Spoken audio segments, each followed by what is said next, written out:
అరుణాచలంలో జరిగే స్కామ్స్ గురించి అయితే ఈరోజు మనం క్లియర్‌గా మాట్లాడుకుందాము. సో, మేమైతే అరుణాచలంకి ఫస్ట్ టైమ్ అయితే వెళ్ళాము. అక్కడ చాలా మందికైతే స్కామ్స్ అయితే జరుగుతాయి. ఎస్పెషల్లీ మన తెలుగు వాళ్ళకైతే ఇంకా ఎక్కువ స్కామ్స్ అని చెప్పాలి. ఫస్ట్ మన తెలుగు వాళ్ళంటేనే అక్కడ చాలా స్కామ్స్ అయితే చేస్తారు.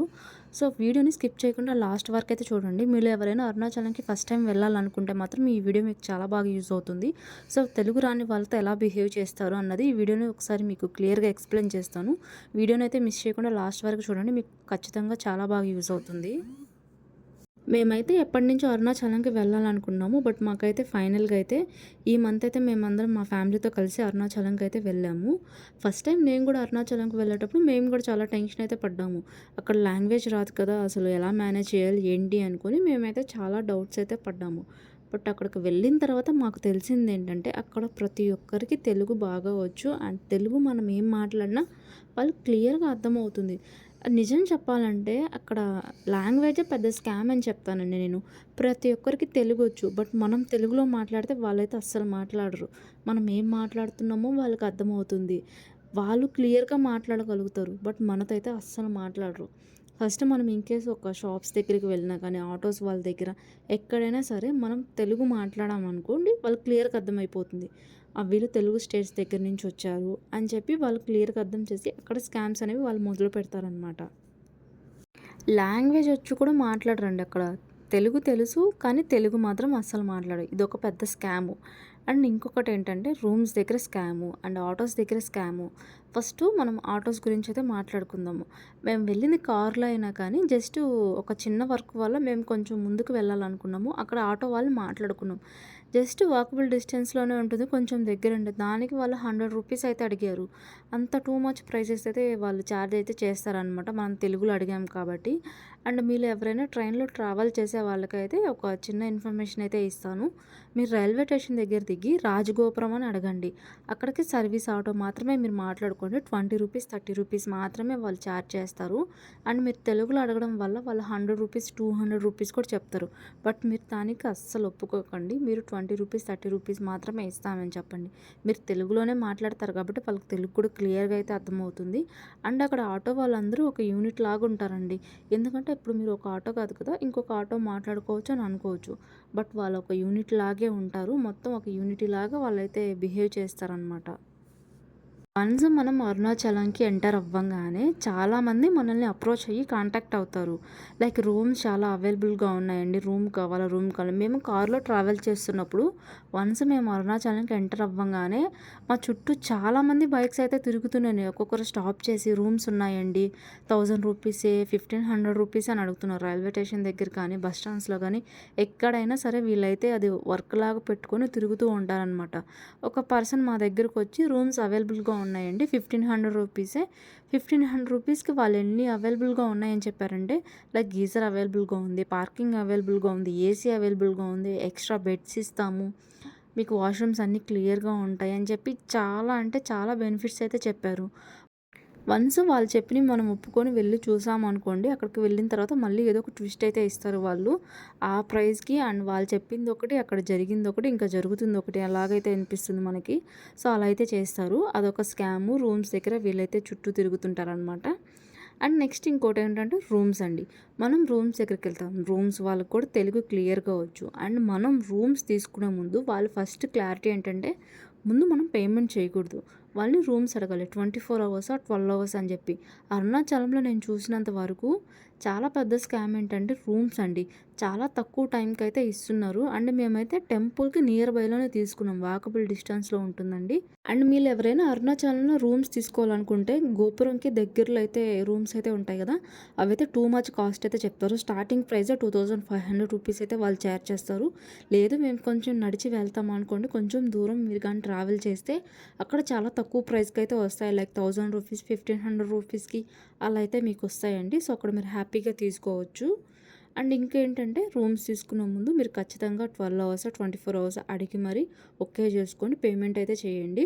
అండ్ మాకైతే వాళ్ళు జస్ట్ మేమైతే నైట్ 10కి అయితే చెక్ ఇన్ అయ్యాము. వాళ్ళు మాకు చెక్‌ఔట్ టైం ఇచ్చింది మాత్రం 4:30కి.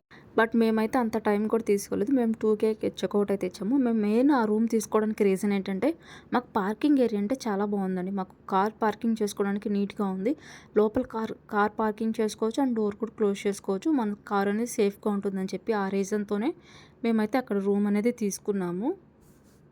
అండ్ నెక్స్ట్ వచ్చేసి మనం గిరి ప్రదక్షిణ స్టార్ట్ చేసేటప్పుడు గోపురం దగ్గరికి వెళ్ళి మనం టెంకాయ కొట్టుకొని దీపం పెట్టుకొని గిరి ప్రదక్షిణ అనేది స్టార్ట్ చేస్తాం కదా. సో అక్కడైతే కొంతమంది హిజ్రాల్స్ అయితే కనిపిస్తారండి. వాళ్ళు ఏం చేస్తారంటే ఎవరైతే బాయ్స్ ఉంటారో వాళ్ళ దగ్గర జోబులో చేయి పెట్టేసి అమౌంట్ అనేది వాళ్ళు తీసేసుకుంటున్నారనమాట. ఎంత అమౌంట్ ఉంటే అంత తీసేసుకుంటారు. అండ్ వాళ్ళతో మనం మాట్లాడలేము. ఎందుకు గొడవకు వచ్చేస్తారు కాబట్టి. సో అలాంటి స్కామ్స్ కూడా జరుగుతాయి. మేము వెళ్ళినప్పుడు జస్ట్ 1 మెంబరే కనిపించారు. బట్ మేమైతే వాళ్ళని చూసి కొంచెం అటు నుంచి అయితే వెళ్ళిపోయాము. అండ్ ఇంకొకటి ఏంటంటే ఇన్‌కేస్ వాళ్ళు మీ దగ్గరికి వస్తున్నారు అనుకుంటే మీరే కొంత అమౌంట్ తీసుకొని వాళ్ళకి ఇచ్చేసేయండి. వాళ్ళు వెళ్ళిపోతారనమాట.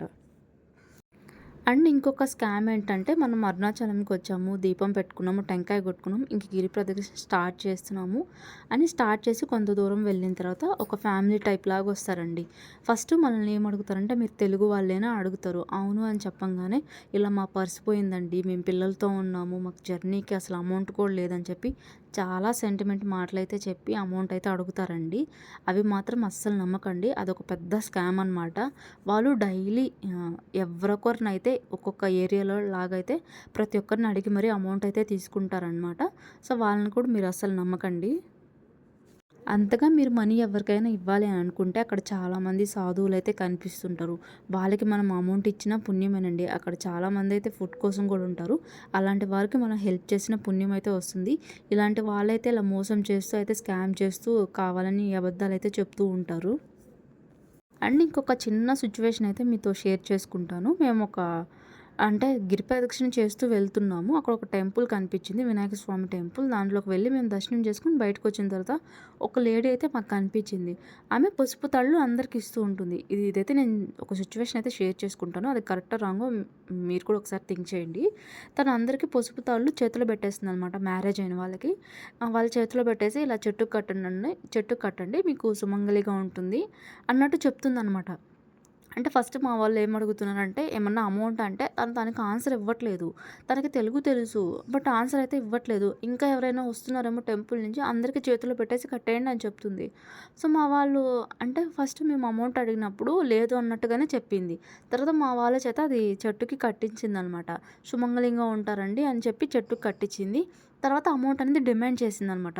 50 రూపీస్ ఇవ్వండి, 100 రూపీస్ ఇవ్వండి. అదంటే మేము ముందే చెప్పాలి కదా అన్నప్పుడు తను అసలు తెలుగులో మాట్లాడట్లేదు. తను తమిళ్‌లోనే గొడవకొస్తుందనంట. ఆర్గ్యుమెంట్ చేస్తుంది. 50 రూపీస్ కంపల్సరీ ఇవ్వాలి. లేదండి ఇల్లే అని చెప్పి తనైతే ఆర్గ్యుమెంట్ చేస్తుందనమాట. సో అదొక చిన్న సిచ్యువేషన్ అనేది మాకైతే జరిగిందండి. అండ్ నెక్స్ట్ ఇంకోటంటే మనం 14 కిలోమీటర్స్ గిరి ప్రదక్షిణ చేసిన తర్వాత టెంపుల్‌కైతే వస్తాము. సో టెంపుల్‌కొచ్చిన తర్వాత అక్కడ ఫ్రీ దర్శనం ఉంది. 50 రూపీస్ దర్శనం ఉంది. ఓన్లీ 2 క్యూ లైన్స్ మాత్రమే ఉంటాయండి. 500 గానీ, 1000 గానీ అలాంటి క్యూ లైన్స్ అయితే అక్కడ ఉండవు. సో ఇది నేను మీకు క్లియర్‌గా అయితే చెప్తున్నాను. అక్కడ కొంతమందొస్తారు. లైక్ టెంపుల్ వాళ్ళలాగే అక్కడికొచ్చి అక్కడ 500 రూపీస్ దర్శనం ఉందండి. 1000 రూపీస్ ఉంది.